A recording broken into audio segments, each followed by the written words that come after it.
PC をリモコンにして家電操作してみた ESP32 編。こんにちは、もちの京子です。今回は ESP32 というマイコンを PC に接続して赤外線信号を発信して家電などを制御してみました。実際の動作のこちらです。コンポの電源を入れました。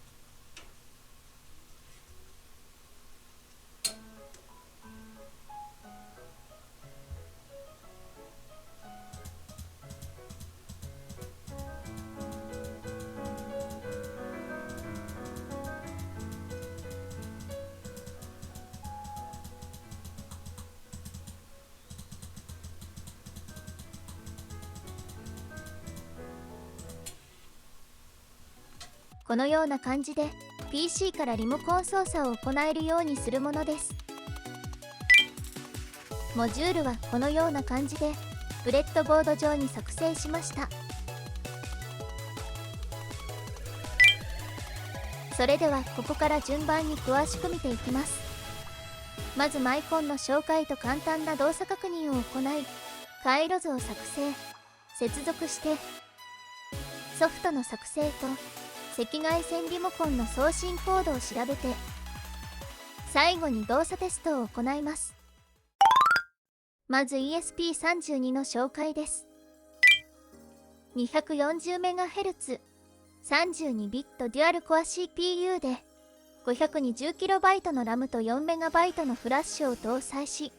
Wi-Fi と Bluetooth も標準搭載しています。Arduino Uno と比較するとこのような感じになるようです。 ESP32 の不利な点としては、開発環境の構築に少し作業が必要なのと、高機能いうマイコン初学者は慣れるまでに少し時間を要するという点が挙げられるようです。ちなみに 240MHz というと、だいたい20数年前のパソコンの CPU と同じ周波数なので、そこからざっくりとした性能はイメージできるかもしれません。次に今回使用した製品はこちらの通りです。商品ページのリンクは概要欄に貼っておきます。ブレッドボードとジャンパワイヤーはヨドバシ .com、 それ以外は Amazon で購入しました。 ESP32 はこちらの製品です。技適がついているので安心して Wi-Fi を使用できます。 USB ケーブル付きです。赤外線 LED は送信受信セットのこちらが安かったのでこちらにしましたが、後で触れますが他にもっといいものがあるかもしれません。ブレッドボードはこちらにしました。ポイントが6列ずつあるので ESP32 用におすすめです。ジャンパワイヤーはこちらにしました。これはまあ割と何でもいいかもしれません。トランジスタと抵抗はお手持ちのものでいいと思いますが、私は以前購入していたこちらから部品を取り出しました。正直知識不足で良し悪しは判断できませんが、普通に使用できました。次に開発環境の構築と簡単な動作確認を行っていきます。この写真ではすでに少し決戦して LED 点灯をしていますが、まずは ESP32 をブレッドボードに挿します。実はこれがピッチが完全には合っていなくて大変です。私がやってみた感じのコツとしては、一気に押し込まずに四隅を順番に少しずつぐっと押し込んでいくと、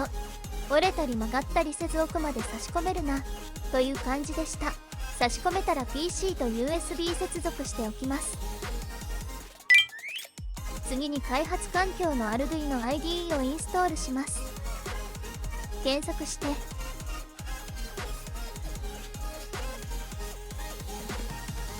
Arduino ソフトウェアにアクセスします。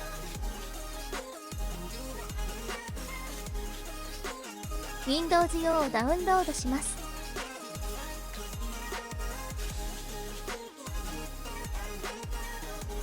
画面の指示に従ってインストールしていきます。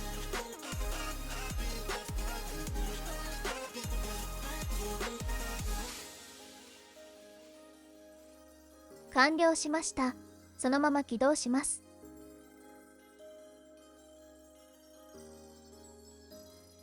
ネットワークアクセスやデバイスインストールはすべて許可していきます。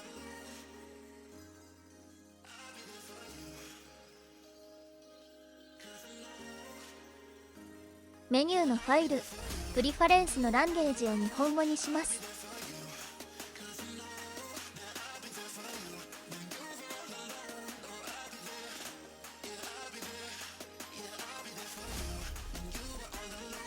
追加のボードマネージャの URL にこちらの URL を入れて OK を押します。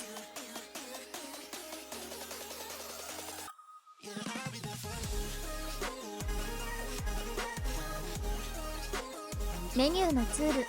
ボードマネージャを開きます。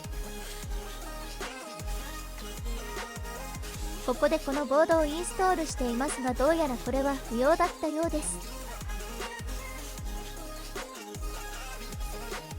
ESP32 と入力し、こちらのボードをインストールします。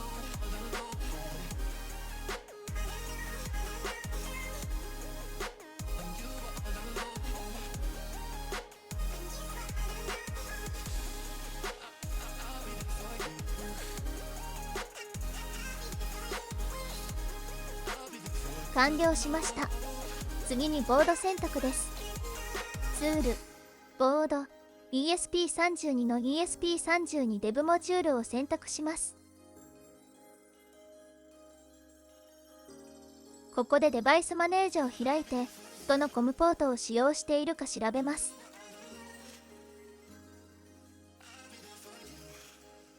USB シリアルはコム5でした。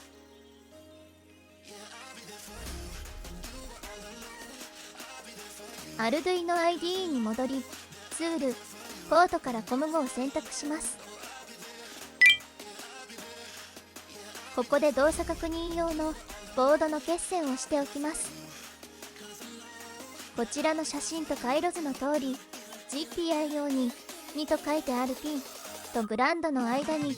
LED と 330Ω の抵抗をつなぎます。なお電子回路関連は完全に素人なので、一応動いたものを示していますが、何らかの間違いがある可能性もあります。申し訳ありませんがご了承ください。ではソースコードもすでに記載したので書き込んでみます。左上の矢印のボタンが書き込みで、ビルドして書き込みまで行います。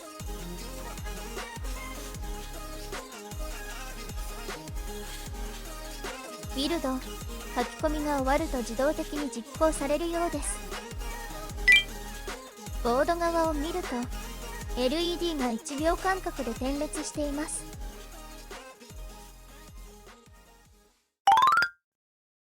次に赤外線送受信回路を作成します。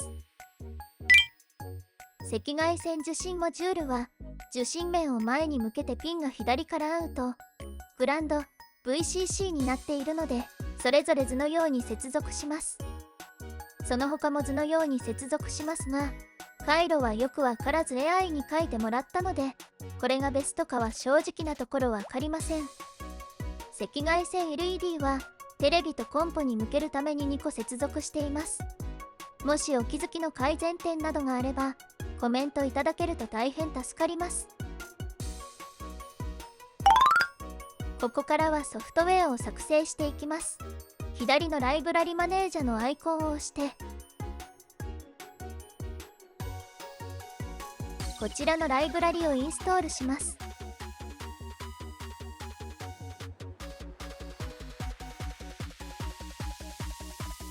こちらをインストールしたくなりますが、すでにメンテナンスされておらず、8266の方を使用した方がいいとのことでした。ちなみに Arduino IDE ではプログラムのことをスケッチと呼ぶようで、管理やビルドなどもこのスケッチごとになるようです。ということで、次に赤外線リモコンの送信コードを読み取るソフトを作成するために、現在の LED を点滅させるコードを名前をつけて保存で保存し、新規スケッチで次のコードを書き始めます。赤外線信号を受信して中身を表示するコードを書きました。今回使用したソースコードは GitHub に置いてあります。使用される方は概要欄からご確認ください。書き込み実行中です。メニューのツール、シリアルモニターを押すと、下にシリアルモニターが表示され、ESP32 と文字情報の送受信ができます。完了したら、赤外線受信モジュールにリモコン向けて、調べたいボタンを押します。するとこのように、リモコンが送信したデータが表示されます。どの順番でボタンを押したか覚えておいて、シリアルモニターの右端のコピーボタンを押してテキストをコピーし、テキストエディタに一旦貼り付けます。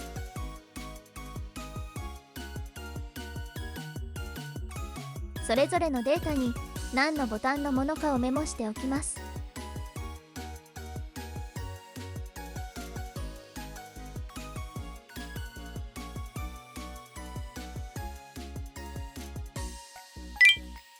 そして本番用のコードを書いていきます。画面ではもうビルド、書き込みしていますが、コードの仕組みとしては割とシンプルです。先ほどのリモコン信号の受信時に、赤外線信号を復調したハイとローの長さのデータを取得できていて、さらに解析済みプロトコルに一致した場合は、よりシンプルなメソッド呼び出しで信号送信できるようになっているので、シンプルなメソッド呼び出し、もしくはそれがなければ、先ほど受信したデータをそのまま送信するだけです。今回はデノンのコンポが解析済み、TCL のテレビは未解析のようでした。書き込み完了したのでシリアルモニターを使って機器を操作していきます。このように特定の文字列を USB コムで送信することで赤外線が送信され機器を制御できます。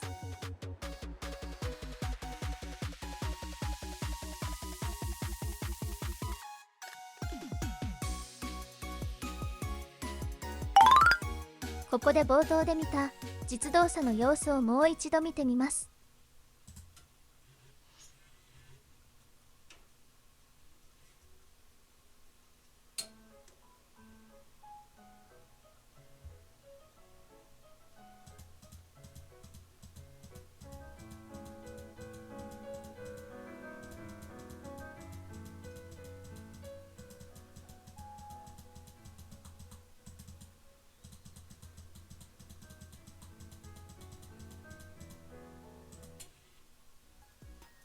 このように実際にコンポを動かすことができました。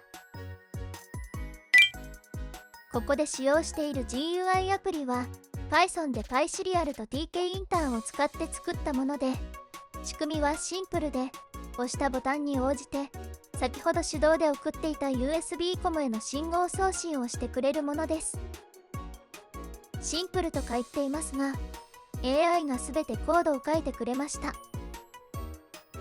ここから Python 関連の説明を始めると長くなってしまうのと ESP32 と本質的には関係ないので、これに関する説明は省略させていただきます。一応 Python のコードも GitHub に置いておきますし、要望があれば追加でこの部分を説明する動画を作るかもしれません。もしチャレンジして詰まった方がおられたらコメントしていただければできる限り対応したいと思っています。というわけで今回は ESP32 の開発環境を整備して赤外線送信して機器を制御する方法について見てきました。意外と簡単に環境構築でき、実際に動作するということが伝わったのではないかと思います。ESP32 も Arduino IDE も初めて使用したのですが、とても使いやすかったです。個人的に苦労した点は2つあって、1つ目が赤外線 LED の発光が見にくいです。左がエアコンのリモコン、右が今回のモジュールで両方発光していますが、多少の条件の違いを加味しても明らかに右が見づらいと思います。動画で撮影するとこのような感じで、どうもこれは今回購入して使用した赤外線 LED がかなり見づらいもののようです。しかもこれは古い iPhone8 のインカメラで撮影したもので、新しい機種やメインカメラで撮影した場合はもっと見づらいか、ほぼ見えなくなります。赤外線 LED の動作確認でカメラを通して発光を確認する機会があるかもしれませんが、なるべく古い機種のデジカメやスマホならインカメラがおすすめのようです。2つ目は、一部機器の信号が解析不能だった点です。これは苦労というか、ハイセンスのエアコンの送信信号が再現できずに結局断念しました。計算方法のわからない長いパリピカチェックサムのようなものがついていたのが原因でした。そのような機器がある可能性があるということは覚えておいて損はないかもしれません。それでも計画段階でイメージしていたことは大体実現できたので、いい経験になったかなと思っています。これを見て ESP32 に挑戦してみようという方がいらっしゃったら大変嬉しいです。実際にやってみられた感想や次回チャレンジしてほしい内容、もしくは今回の内容に関する改善点など、どんなことでもお気軽にコメントいただけるとありがたいです。それでは今回は以上です。ご視聴ありがとうございました。